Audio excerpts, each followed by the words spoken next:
Hello friends, this is Cara-Renee with B.Reborn Art and Healing, coming to you with a little bit of mixed media magic today. We are starting to work in the AnnE with an E journal, and so we are going to be making some mixed media tags. This is the one I did off camera. Very, very simple techniques. Basically on this one, I just laid down some book page. I did some stenciling, dropped in some watered down paint, and did a little bit of stamping, and then I sewed around it when I was done. So that's what we're going to be doing today. So this will probably, I'll have to pause here in about 30 minutes because I have to leave the house, but I'll come back and finish. Won't be any interruption for you, but I'm just reminding myself that's what I need to do. So I have my modeling paste, my Liquitex matte medium, I have manganese blue, fluid acrylic green gold, sap green hue, Hansa yellow light. I wanted a little bit of more of a lemony yellow. This one is more of on the orange side, so I thought I would try a lemon. And I have this ultramarine violet because there's a lot of violet in the kit, which is typically not a color that I go for, but I thought we would do it together. But this one I used an acrylic white ink. It didn't really work so well, so I'm going to use that titanium white fluid acrylic. I've got some brushes, a palette knife. I don't need the scissors. And I've got a variety of stamps here. Now, we're not going to be doing any script stamping because we've got the digitals, but I thought this might be fun. This is just a cracked wall stamp that's really old. And then I thought maybe I would introduce a little bit of this. I'm not sure if that's going to be too much. Didn't mean to get that one. So we're just going to set these things aside for the moment, and I'll show you what we're going to do. I'm super excited because I'm going to head over and I'm going to post in Angela Kerr's group because she just has rules in her group where you, in order to post and share, you have to, it has to be her kits, which I totally get. But we're using these. I haven't used her digitals in a really long time. So these papers are from the book pages. What does she call them? Altered book pages, I think, where she's taken an altered page from the Anne of Green Gables book, and she's put an image on them. So we've got this one, and this one. So that's what we're going to be doing together. So the first thing that we need to do is glue these onto the base. So I'm using these Ranger tags because they're just nice and easy. So I think I'm going to try to, these always come off when I do mixed media, so I'm going to try to pull that off because that'll save me some headache here. But yeah, today's Sunday, so I'm leaving to go pick up my grandson and take him to McDonald's for lunch, and then go to see a movie. So yeah, it'll be a good afternoon, and then my girls are coming over for dinner. So I'm going to go ahead and just put some, I'm going to use some glue stick. We're going to be doing some, I think I'm going to be applying, you know what? Yeah, I'm going to use the glue stick, but we'll probably use matte medium here to do some other things, I think. Because the matte medium is a good seal on your project. But we're going to go ahead and try this. I'm not a big fan of the glue stick. I can't find my Scotch Create one that I typically use, but it's got to be here somewhere. There's literally the studio is clean. So I'm just going to try to line this up as best I can. I don't know how much repositional the glue stick is. Oh, pretty good. There we go. And we won't worry about that hole. We'll repunch that hole when we get there. So if something's uneven, don't you fret. So let me glue these other two on so you can see I'm a little bit off there. Not a big deal. So I'm going to do the other two and I'll be right back. If you hear any noise, my husband's working again in the next room on the his little renovation in the man cave. It's looking beautiful. So yeah, he's working on molding and stuff, and still got doors to finish, the closet door in there and such, but there we go. So I'm curious how this is going to hold up. I'm feeling like I should give this a coat of matte medium. In fact, I am going to do that because what matte medium will do, similar to gesso, is it will create a barrier between your paper and all of the mediums that you're going to be putting on. So I've got my matte medium here, and I'm just going to grab this lid to my water container and use it to put my matte medium in. Actually, that's wet, so let me dry that out. There we go. And I've got a reasonably sized brush here. So let's just get this going on. So this is Liquitex Fluid Matte Medium. It is my favorite. So you could use Mod Podge. I don't like Mod Podge because I feel like it's very sticky. So it's just not one I like. Now, we might get a little bit of a bleed here from the print, but I don't worry about that either. Generally, it's not something that's very noticeable.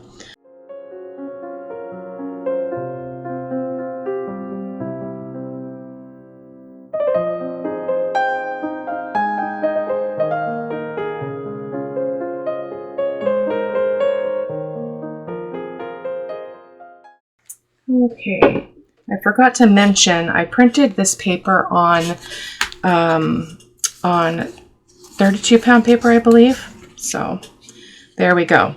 So you can see we've got some different color tones. So on this one, I'll probably focus more on the greens, and might even bring in a little bit of raw umber on that one. And this one will add some yellows in because I see some more yellow tones, and this one will focus more on the purple. So, but right now we're going to stencil. So we're going to use our modeling paste. My preferred one is Liquitex modeling paste, and so that's what I'm going to use. And what was I forgetting? I had mentioned something and I don't remember. Yeah, I don't know what I was thinking. So I've got a variety of stencils here from Ranger. So I thought we could use some that are just more patterny and small because our area is very small that we're stenciling on. So I'm just going to flip through these and see if anything jumps up at me. Oh, this, the brick would be really cool on one of them. So we'll pull that out.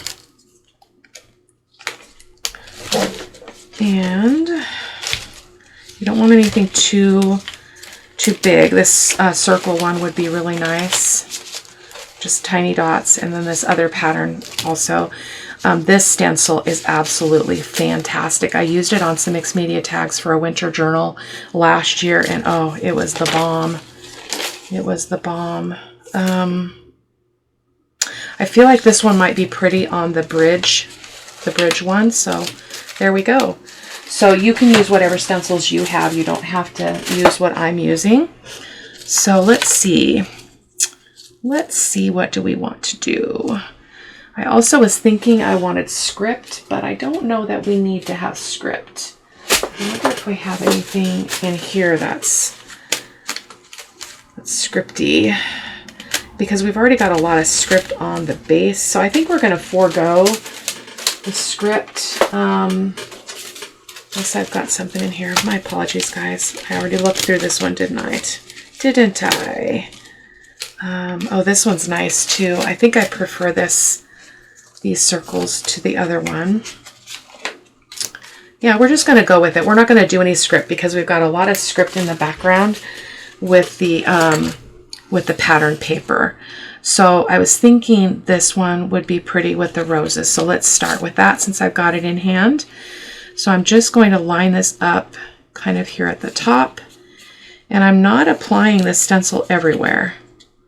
Okay, so even though I'm laying it all down, I am not going to be applying texture paste all over the place, okay? Hoping that that's here. Let me move that up a little bit. And then if you're uncomfortable, you can always tape your stencil down so that it doesn't shift. But as you do it, you'll get more and more, confident with the process. So I'm just going to hold it. And because we're working in a little area, I'm not going to get too much texture paste at a time. Okay, and I'm just going to texturize this. Okay, we're going to gently pull that up and take a peek. Oh, lovely. going to set that over there. I'm going to grab a, I didn't put these near water when I was doing the prototype, and they got pretty gross. So I'm going to put a baby wipe underneath it and then just lay the wet side on the paper towel, and that will help that be protected. So we're just going to wipe off that excess, and I have an apron on, so I just wipe it on my apron. Okay, so look at that. So pretty. Okay, let's do the next one. So this one, what do we want to do with this one? We were saying the bricks for this one, so we'll do the dots for this one, and maybe a little bit of the honeycomb. We'll see. So I'm going to just put this up here, and yeah, I think that honeycomb would be really pretty to kind of draw out at the bottom too. So 2 for 1. And again, we're not doing the whole surface, we're just doing it here and there, okay? The idea is not to get a full impression. And I'm not even concentrating on getting a full honeycomb. So that's all going to be making good sense to you later on here. Okay, there we go. Let me lay this paper baby wipe down and do the same. It's a cheap way to protect your stencils while you're in the studio. So again, we're going to pick this up and we're going to just wipe off any excess. If you get modeling paste where you don't want it, you can just wipe it with your fingers as well, which I'm going to show you here in a second, because I've got some, sorry for the shaking. My table sits here independent, so it gets a little bit wobbly.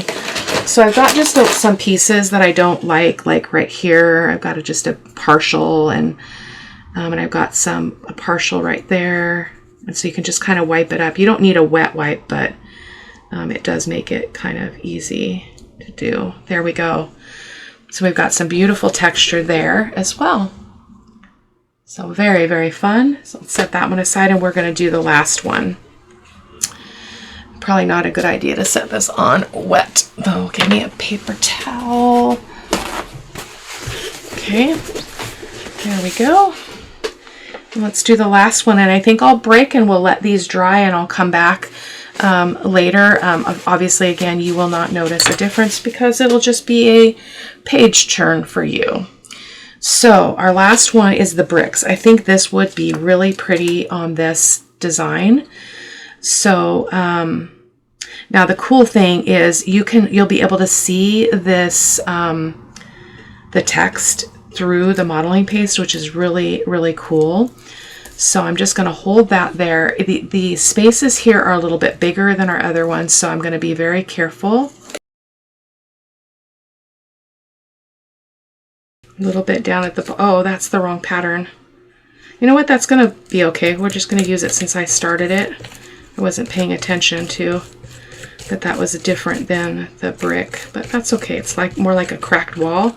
We didn't do any of that cracked, so we're going to have to forego the stamping because we should have done that before. We can do some script stamping on top of the stenciling when it's dry, so my apologies for missing that, but we'll catch up with that in a little bit here. So this is the texture on this one. I think that's really lovely as well. I'm not going to wipe anything off of this one. There we go. So I'm going to be back and I'm going to let these dry, and I'll see you in a jiff. Okay, I am back with 3 completely dried, texturized tags. This has been a day and a half, well, a day, I guess, since I recorded the first section. Then I had company, and then I went to work, and so we're going to see how this work goes on a work night. So we are going to colorize these next. And because we missed the stamping before, I am going to grab the script stamp that I did on my sample and do a little bit of, I want to show you how you can do stamping on top of your texture. It's a really, really cool effect. So I want to start with the purple because it's not a color that I typically use. So So I think that we're going to bring in some yellow in here and purple, but because they are not friends, let me see if I've got a color wheel here. I think I do. They are not friends on the color wheel.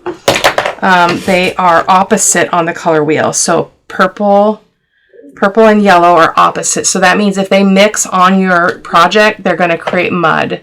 But if you put them on the same project and they're both dry, they complement each other. Yellow and purple are gorgeous together. So that's what I'm aiming for here. I'm just going to grab my heat tool here because we're going to be needing that quite a bit in this section. Oh my goodness. And then since I was here last, like I said, sorry, I'm away from the microphone. I went to work, and then I went to another one of my granddaughter's basketball games, and I dropped my 40-ounce water bottle on my foot. So I was just sitting with some ice on it. It's looking swollen. It's not broken or anything, but it's like, oh my goodness, Cara-Renee, just stop. Stop moving. Stop. Stop the madness. It's crazy. It's craziness. So anyway, without further ado, let's get going. So I think I'm going to use this smaller brush, and we are going to, let's start with the yellow first. So we'll do the lemon. Actually, I wonder, yeah, I think some lemon yellow. We might use some of this green verte, or green gold rather. So I am just going to put a little bit of this out on my table. You guys know how that goes if you've watched me at all. It's never little. Okay, I'm going to get a little bit more water, and I'm just going to put this on here and there.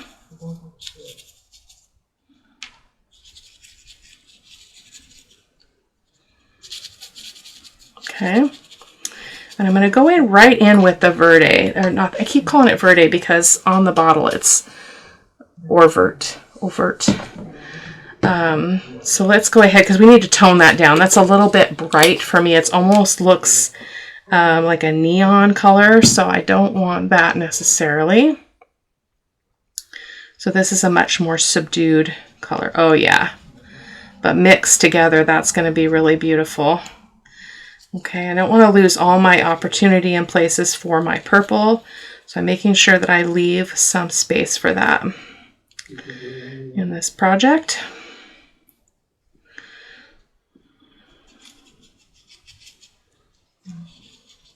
Just get a little bit down here. And again, and because that that yellow was not dry, we're getting a little bit of a mix, which is okay.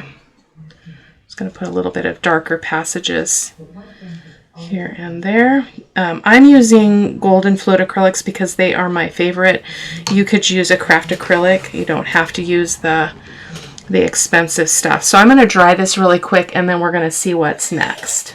Okay, before we go on, this is not quite dry, but I think I'm going to tone this down yet more with a little bit of the sap green hue because this is feeling very bold to me in color, and I don't know that it's going to go really well with the colors and the theme of the journal. So we're going to go in with a little bit of darker bit here. Now I can use a baby wipe and move that around a little bit. Okay, so I'm just going to grab a baby wipe and just kind of, yeah, just get a little bit of dark. Oh, that's much better. I feel like it's much better, but of course you guys do what you do, what makes you happy. We can kind of, oh, I've got all kinds of paint on myself here, so I'm just going to kind of go around the edges here a little bit with that sap green. Well, a little bit of yellow maybe.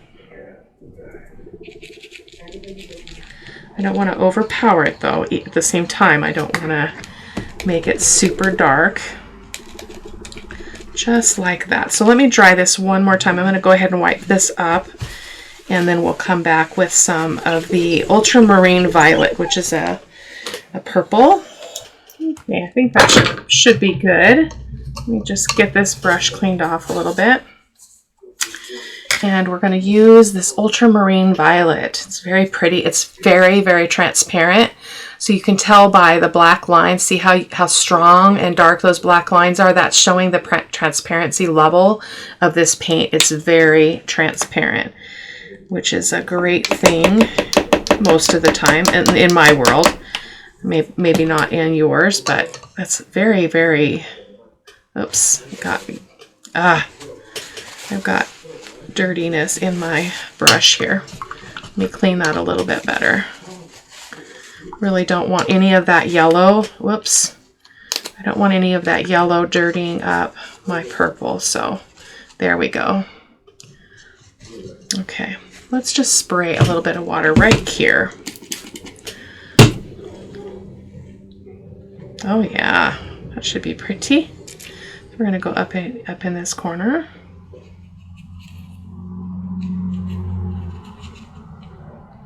Oh yeah.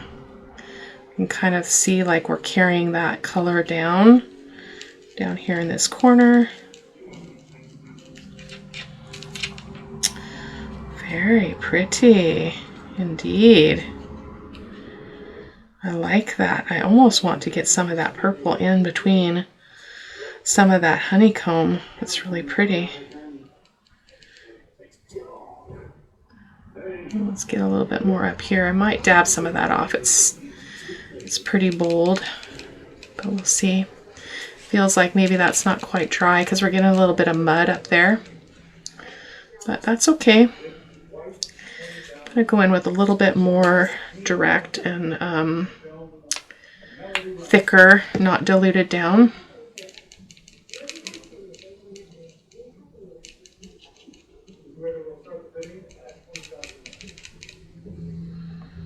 Yeah, it's different, not what I was going for.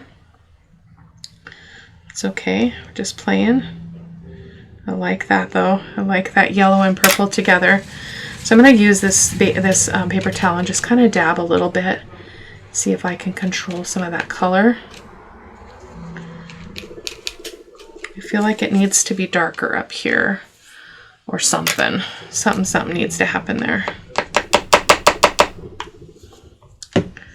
It's and probably because there's just so much white there, which is not a problem, but it's tricky for me. Getting some muddiness over there.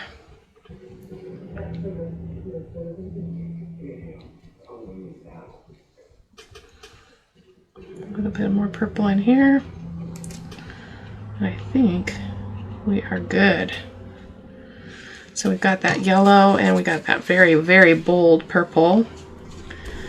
So we'll set this aside and let it dry. And if I feel like it needs something else, I feel like it's lacking something in this upper left-hand corner, because you can see right through to the base, which is, again, not a problem. And it's pulling out that purple in those flowers. So I'm probably overthinking that. So we'll let that be. I'm going to grab another couple paper towels to continue our work. Okay, so the next one, what did we want to do with this one? I think we were going to focus on use some raw umber on this one. So I'm going to reach, I didn't get my raw umber out, so give me a second to grab that. Okay, here's some raw umber. I think I'd like to use some of that. And some green, probably some of the sap green. This one's going to probably get a little bit on the dark. Actually, maybe we'll use this green gold. Start with the green gold. Okay, making sure I get that purple out of my, oh my goodness, that keeps pulling off, out of my brush, so that we don't create mud that we don't need to, if we don't need to. And I'm gonna actually, let's try and spray this time. So I'm going to show you a different effect. Just spraying where that texture is, and that's going to help this paint to just flow. Oh, look at that. That's very bold. We need to get some of the sap green too. So this is the Golden Fluid Acrylic. It's my favorite color. Like literally, I mean, not in real life, but in paint. It's my favorite green when I watercolor paint. So Let's just get some of that in there too. Might come in with some raw umber as well, just to darken things up a little bit. Ooh, that's really pretty. See how it's moving with that water? So magical. And it goes in between those cracks. Now I would tip this, but I don't want it to get down into my image too much because I don't want to mess it up. So I'm keeping it pretty controlled here at the top. But that is beautiful. I want to hold this up so you guys can see what it looks like in the cracks because it's kind of far away on the camera. Let me see if I can do that without. So look at that. So cool. I don't think that needs a thing. Doesn't need a thing. So we are going to repeat that on the bottom. We're going to try to repeat it on the bottom with the remainder of the paint.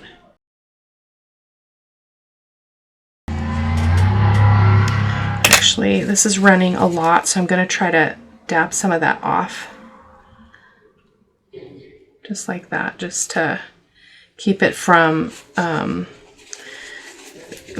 being too wet and flowing a little bit too much. Okay, let's get some of that sap green down here. And again, you could use just regular craft acrylics. You could just mimic these colors if you like these colors, or do your own thing. Doesn't have to be what I'm using, but I do want to make sure that we get some green along here so it doesn't look so weird and disjointed. So I'm just going to take that down, and I'm going to get a wipe and kind of see if I can move that a little bit or lighten it or something so it's not too bold either. It's that kind of happy medium. That's really pretty. Really pretty, pretty. So we're gonna let this one dry. We might come in with some raw umber and go in between those bricks, but it's very, very bold. So I think it does need a little bit of raw umber just to tone it down a little bit. So I'm gonna wipe that up. I know that's some people get distressed because I wipe up that paint, but it's okay. Okay, and our last one was this one, and I think that I decided I wanted to focus on do yellow and blue. I put my yellow paint away last night, so let me grab that color again, and let's just use this benzimidazolone, yeah, yellow medium. So you can see the different tones. So this is a cool yellow and this is a warm yellow. Just a little bit of color theory for you. So you get a completely different look depending on the temperature of a color. So what I noticed in the kit is there's just not very much pinkish tones. It leans more purple and blue and green, which is fine, but it's different. Okay, so I'm just going to get a little bit of that out, and I'm going to make sure my brush is clean. I'm going to get another paper towel. Yeah, that looks pretty good. And I think we'll just do that same thing. We're going to get some water on here. I'm going to do the top first.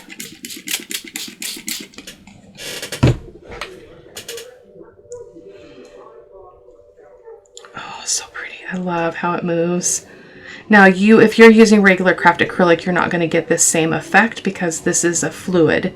So it's already more fluidy than a craft acrylic, but you can get the same effect as this. So, all right, that's very, very bold. Very bold. I am inclined to come in with some of the blue right on top of that. So this is manganese blue. It's another favorite color. So I'm going to just get a little bit. I don't know these two colors, what kind of green they're going to make, but they are going to make a green because blue and yellow make green. This is another very transparent color. You can see that again by those black marks. So let's just go for it. What do we have to lose? Nothing. Oh, that's a weird color. Oh, I don't like that. I don't like that. That's very strange. Okay, yeah, let's not do that. Very strange color. Okay. That's okay. It's a base. So, what should we do? It's kind of interesting how I just retain that. That manganese blue is too blue.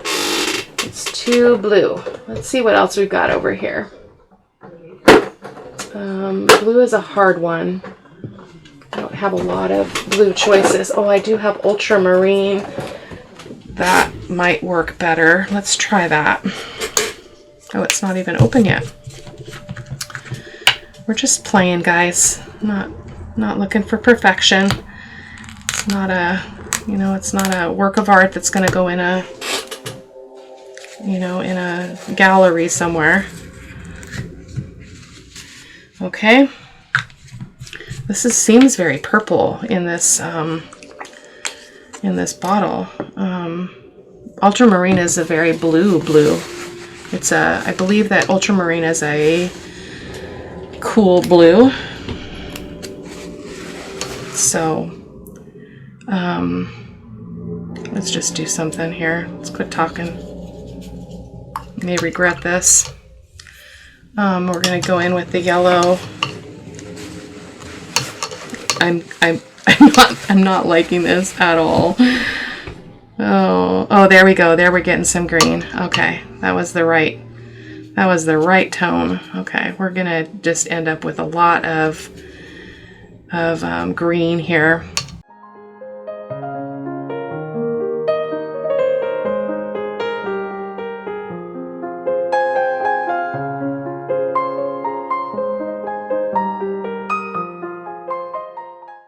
Yeah, I think that will be fine. But we're going to need a more yellow. So I got rid of a lot of that yellow. So let's move to the bottom and let that dry just a bit. So what do we want to do on the bottom? Actually, no, I'm just going to go right in with the yellow. Let's just do, oh, that was a lot. That was a lot. It's okay. So see how you can go on top and we'll just not mix it so much. Get a little bit more of that yellow color.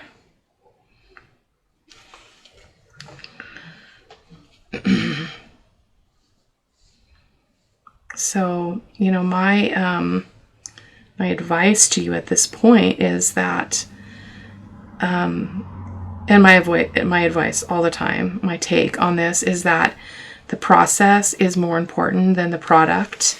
And so enjoy what you're experiencing. Like we're experiencing some very interesting color shifts and tones by mixing. And I feel like that's really good. Okay. What we might do on this one is we might come in with some wax or something on top, or some, oh, I forgot I have my oil pastels I used on the sample. Might be a good thing to do here. But I think I'm going to go ahead and try to get those roses to kind of hold a little bit of that blue from the texture. Yeah, let's do that. Let's get a little bit of that blue in there. Make those a little bit more pronounced. I can't see where they all are though. Where's the other rose? Is it over here?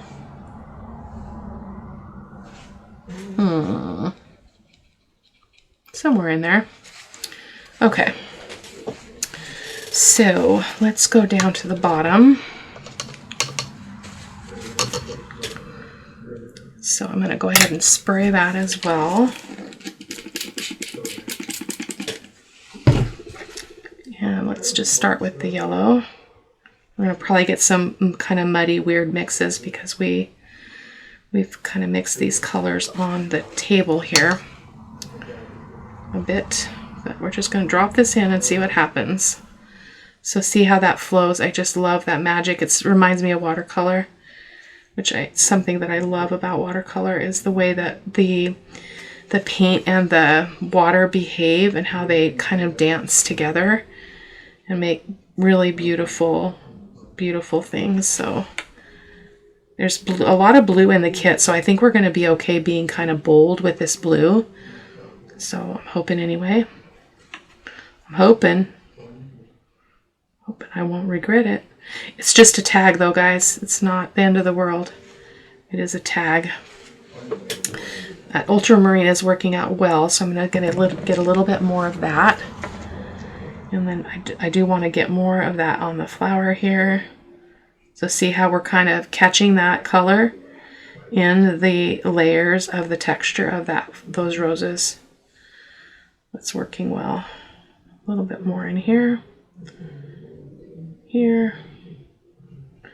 This one definitely was my problem child here. It's gorgeous though. Oh my gosh. We need to go up here and get more of that blue in here. So just have fun, guys. This is an experiment. So for any of you that are watching that might be new to mixed media, you don't have to have the fancy stuff. So I've done tutorials where you can use just spackling that you fill the holes in your walls with. And I get it on Amazon for like $2. And I'll try to remember to link it, but you don't have to have a lot of supplies. You can have some craft acrylic, a stencil, and some spackle, and you could accomplish this, okay? I just thought it would be fun to use the digitals themselves and see what we could build around it. So I'm going to use my paper towel, and I'm just going to dab a little bit and just see what happens, see if we can soften some things. And that was too early to soften that, but that's okay, because what we're going to do is we're going to come in with some oil pastels, which you could do the same thing if you've got like distress crayons or anything that's kind of a water soluble kind of item. You can highlight the texture on your projects with it. So I'm going to take a moment and I'm going to dry all 3 of these, and then we're going to take another look at them and see what they need. I'll be right back. Okay, these are much better and almost dry. So look at that one. I love it. I love it. This is very muted out, which is like it's pushed into the background, but I love the blues. I might come in with a little bit of oil pastel on top of that, but we'll see. I do want to add some raw umber to this. It's too neon-y yellow for my liking. This one needs to has something too, because the purple is a little bit too bold, but I might be able to tone that down with a lighter color of purple in the oil pastels. So these are the oil pastels I have, and I've used them very little. They're Paul Rubin. And that part of the reason for that is I have so much stuff in my studio that I stuck this. I have these cabinets under my desk, and they have a little bit of room underneath them between the desk surface and the top of the cabinet, and they were there and I forgot about them. So we are going to set them here and look at them and see if we can tone down that purple by using some of a lighter color here. So this is what it looks like. And so I'm just going to go over this and see if we can oh yeah, look at that. Ooh, and we can go in other places and put a little bit of that. I might even go with something a little bit darker, because that's not very dark on the when it's not on the actual purple. So I'm just going like that. I don't even rub it out. You could rub it out with your finger as well. But I think I'm going to pull another color as well. Another purple here. This is, I don't know if they have names on them or not. So then I'm going to focus this darker color out here on this other side. And I might rub some of this out and just see what happens. So again, you could do this same process with some distress crayons or something like that, or there's so many varieties of distress, I mean not distress, but like waxy pencils that you could do this with. But oh, this is really pretty. This is really pretty. Oh, look at that purple around the edge. Yeah, let's do that. Because purple is the color we wanted to bring out in this. I'm being somewhat delicate because I know the surface is not completely dry. I'm an impatient crafter, as you know, If you've been watching me, I'm going to just kind of rub that out a little bit. Oh, that's nice. Is that better? I feel like that's better. This almost looks like, what's that viney flower that hangs down? I have a stencil of it, but that's what it reminds me of. I feel like I need a little bit more up here though, just to bring that purple down a little bit more over on top of that yellow. So see how complementary that purple is with the yellow? It's really, really beautiful. Really beautiful. So I think we're going to set this one aside. We might do a little bit of stamping on there still, but I think I'll come in with my little bit of raw umber on this because I want it to have time to dry. So let me do that really quick. I'm just going to speed it up a bit and then I'll be back in a moment.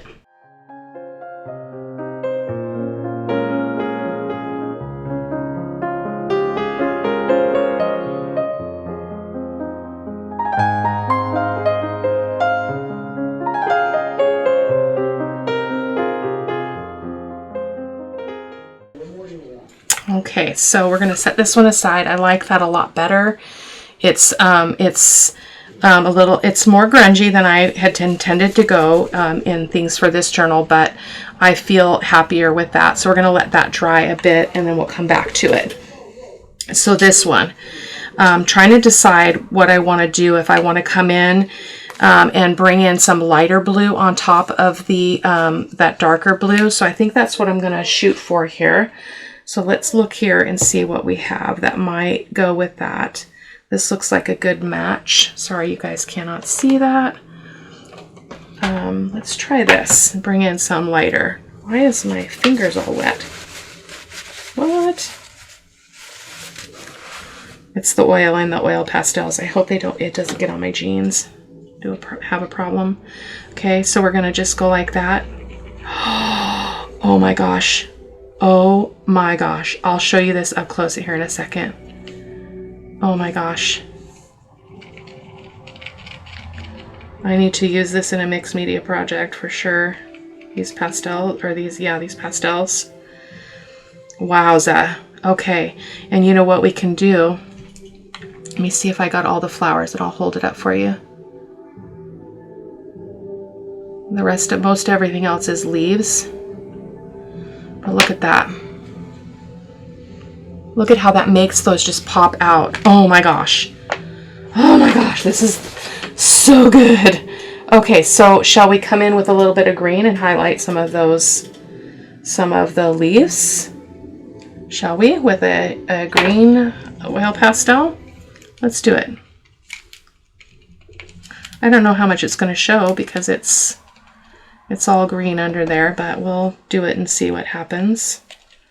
Could also come in with some yellow, a little bit of yellow to bring back some yellow, but I don't feel like I want the flowers to be the thing that really pops up. So I think I'm happy with that. Look at that. Oh my gosh. I shock myself sometimes, just stumbling upon things. So I'm gonna dry this really quick and I'll be right back. So one thing I would mention, I just had a little bit of a freak out moment because I saw some shiny bits up here and I thought, oh, am I heating the oil pastel? I had not put any oil pastel on this one, but you would not want to come over this, any of these with a heat tool because it'll just melt the oil pastel. So, which I'm sure would have its own unique quality and kind of a happy surprise, but I don't want to do that today. So I want to bring out more of the yellow. So I'm going to pull this yellow and I'm going to pull, and I think I'll use this green that's already out. And I just want to go over, maybe the green, maybe not. And I'm just going to go over this a little bit here and there. Oh my gosh. Oh,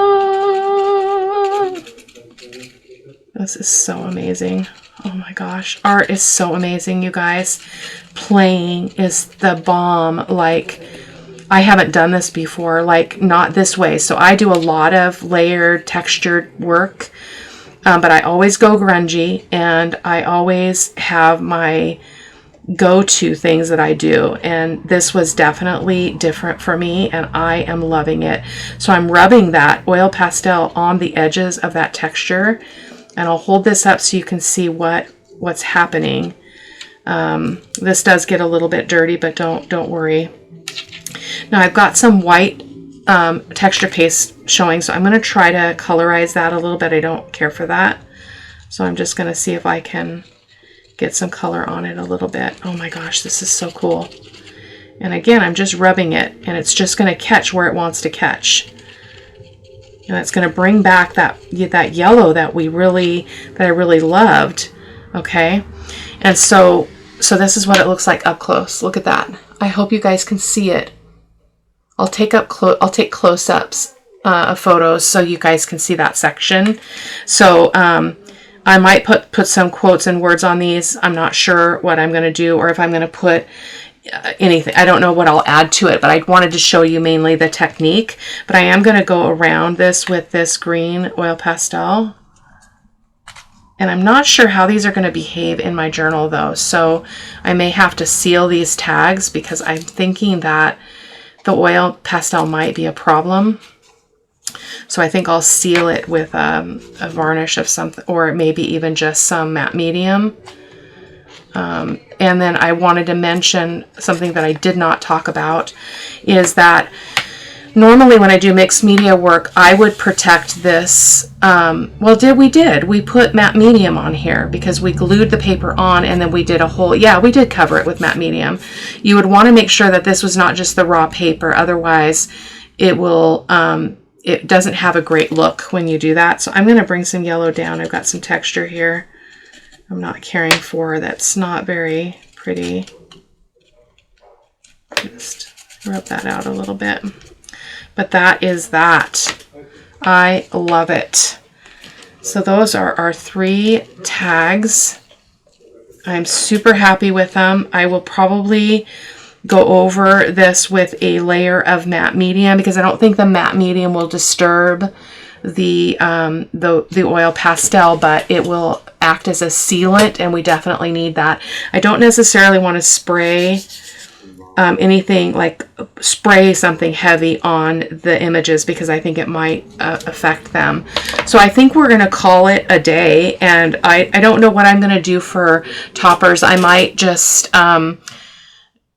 glue on some lace or something. I'm not sure. I might decide that later. We'll see when we get ready to put the journal together. But this is our first project in the AnnE with an E project, and I'm so excited to work with this beautiful kit. So yeah, and if I may find other images that I often will use more than one kit for a journal, so I might poke around and see what else is out there for AnnE with an E, but I'm going to focus on Angela's stuff. But this was my favorite. This is the one I thought I wasn't going to like. So don't give up, guys. Keep pushing through until the end, and you may be very, very surprised. So I will see you guys in the next video. Take care. Bye-bye.